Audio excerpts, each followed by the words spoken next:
하나님의 구원 이렇게 받는다. 이지춘 목사.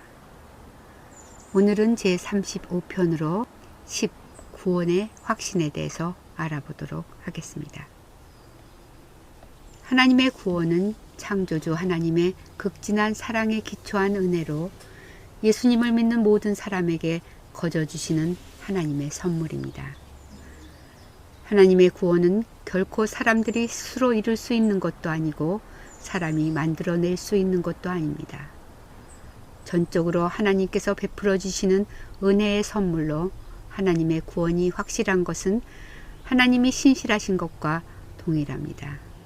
이 말은 하나님을 믿고 예수님을 주님으로 영접한 사람들은 이미 해와 달의 존재가 확실한 것보다도 더 확실하게 하나님의 구원을 받았다는 말입니다.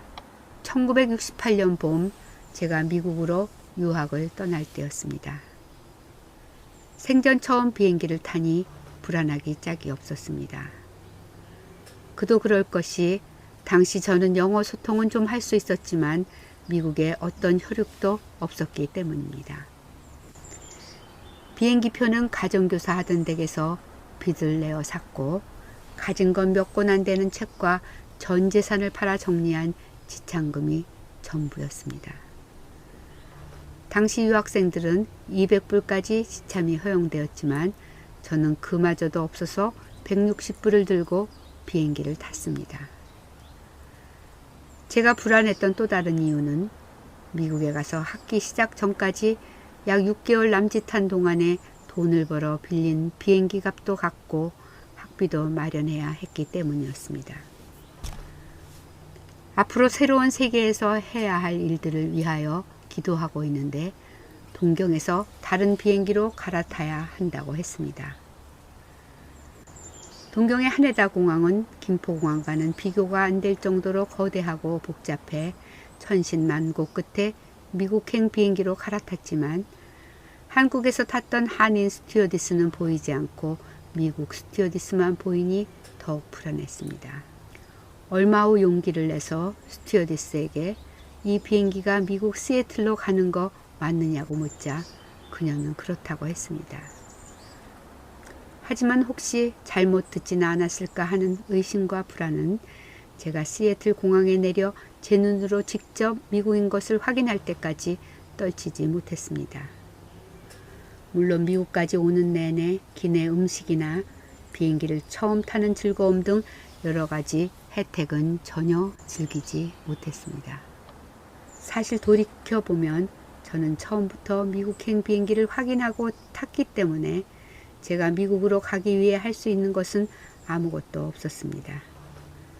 제가 확신하든 못하든 그들은 저를 미국에 내려줄 것이었습니다.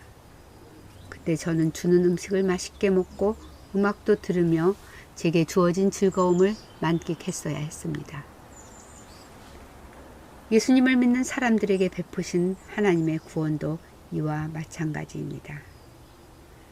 일단 예수님을 믿고 주님으로 영접했으면 하나님의 신실하심에 의하여 이미 구원을 받았고 만일 천국 가는 비행기가 있다면 천국행 비행기를 탄 것과 마찬가지입니다.